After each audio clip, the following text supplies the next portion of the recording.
فرمائی جس میں کتاب اللہ کی حقانیت، نبی کریم صلی اللہ علیہ وسلم کی حقانیت کا بیان ہے، اور کئی مقامات پر خطاب تو نبی کو ہوتا ہے لیکن مراد امت ہوتی ہے۔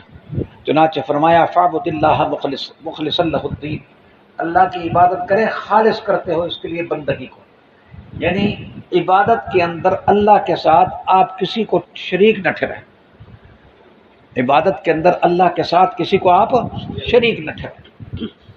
اس صورت کے اندر حق جل شانہ نے جہاں اور باتیں فرمائیں، ایک عجیب بات فرمائی، افمن شرح اللہ صدرہ للاسلام فهو علی نور من ربہ، جس آدمی کا سینہ اللہ اسلام کے لیے کھول دیتے ہیں وہ ایک خاص نور پر ہوتا ہے،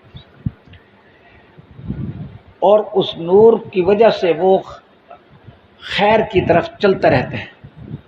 ایک حدیث میں آتا ہے کہ اللہ تعالیٰ دل کے اندر ایک واعظ بنا دیتے ہیں جو آدمی کو نیکی کی تلقین کرتا رہتا ہے، برائی سے روکتا رہتا ہے۔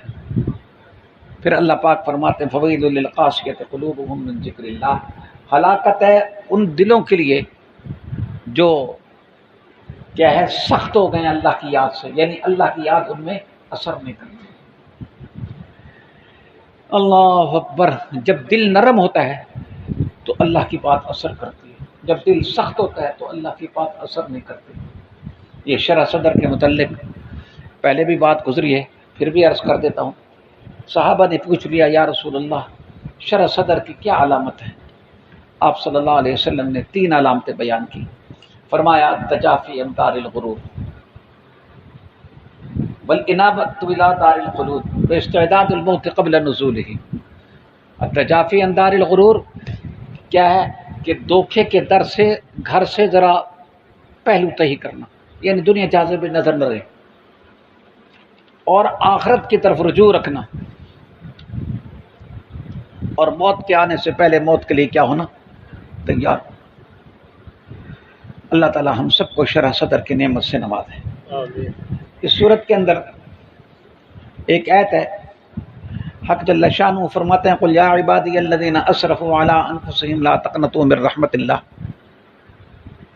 اس کے شان نزول کو کیوں بیان کیا جاتا ہے کہ ایک مرتبہ مشرکین مکہ نے کہا کہ ہم کو کہتے ہیں کہ مسلمان ہو جاؤ، ہم مسلمان تو ہو جائے لیکن ہم نے گناہ جو کیے ہیں بہت کیے ہیں، اور ہر قسم کے گناہ کیے ہیں، تو ان گناہوں کا کیا ہوگا؟ تو حق جل شانہ فرماتے ہیں کہ اے نبی آپ ان کو کہہ دیجئے جنہوں نے اپنے اوپر زیادتی کی ہے لا تقنطوا من رحمت اللہ، تم اللہ کی رحمت سے مایوس مت ہو، ان اللہ یغفر الذنوب جميعا، اللہ تمہارے سارے گناہوں کو معاف فرما دے گا۔ شرط یہ ہے کہ تم سچی پکی توبہ کرو۔ سچی پکی توبہ وہ ہوتی ہے کہ جس کے اندر آدمی یہ کہے کہ مر جاؤں گا گناہ نہیں کروں گا۔ ان اللہ انہ هو الغفور الرحیم، اللہ پاک جو ہے نا کیا ہے بخشنے والے ہیں، رحم کرنے والے ہیں، تم اللہ کی طرف رجوع تو کرو۔ اس صورت کے آخر میں اللہ پاک نے 2 منظر کھینچے ہیں، ایک جہنم کی طرف جانے والوں کا اور ایک جنت کی طرف جانے والوں کا۔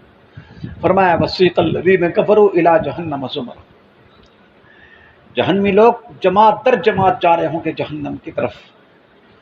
جب جہنم کے دروازے کے پاس پہنچیں گے تو وہاں پر جہنم کا داروغہ ان سے پوچھے گا الم یاتکم رسل، کیا نہیں آئے تھے تمہارے پاس رسول؟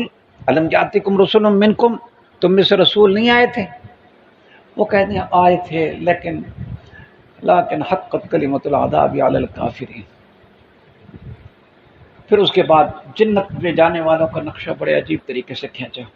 فرمایا وسیق الذین اتقوا ربهم الی الجنۃ زمرا، لے جایا جائے گا ان لوگوں کو جو اپنے رب سے ڈرتے رہے جنت کی طرف جماعت پر در جماعت۔ حتی اذا جاؤوها، حتیٰ کہ جب وہ اس کے قریب آ جائیں گے، وفتحت ابوابها، اور ان کے دروازوں کو کھول دیا جائے گا۔ وقال لهم خزنتها، جنت کا داروغہ کہے گا سلام علیکم طبتم فادخلوها خالدین، سلام علیکم، تمہارے اوپر سلام ہو، تم خوشحال رہو، ہمیشہ رہو جنت میں۔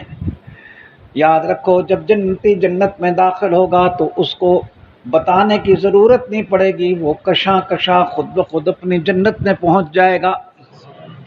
اور جلدی جب پہنچیں گے وہاں پر انشاءاللہ اللہ ہم سب کو پہنچائے گا، تو وہ کہیں گے وقالوا الحمد للہ الذی صدقنا وعدہ، سب تعریفیں اس اللہ کے لیے ہیں جس نے ہم سے اپنے وعدے کو سچا کر دیا۔ وَأَوْرَثَنَا الْأَرْضَ نَتَبَوَّأُ مِنَ الْجَنَّةِ حَيْثُ نَشَاءُ فَنِعْمَ أَجْرُ الْعَامِلِينَ۔ اللہ پاک فرماتے ہیں وَتَرَى الْمَلَائِكَةَ حَافِّينَ مِنْ حَوْلِ الْعَرْشِ، اور اے مخاطب تو دیکھے گا فرشتوں کو کہ وہ گھیرا ڈالنے والے ہیں اللہ کے عرش کے ارد گرد۔ اس میں اللہ کے عرش کی عظمت کو، جلال کو، کمال کو بیان کیا۔ یسبحون بحمد ربہم وقضی بینہم بالحق، وہ اللہ کی تسبیح بیان کر رہے ہوں گے اور ان کے درمیان انصاف کے ساتھ کہتے ہیں کہ فیصلہ ہو جائے گا۔ وقیل الحمد للہ رب العالمین، کہا جائے گا کہ سب تعریفیں اللہ کے لیے ہیں جو رب العالمین ہیں۔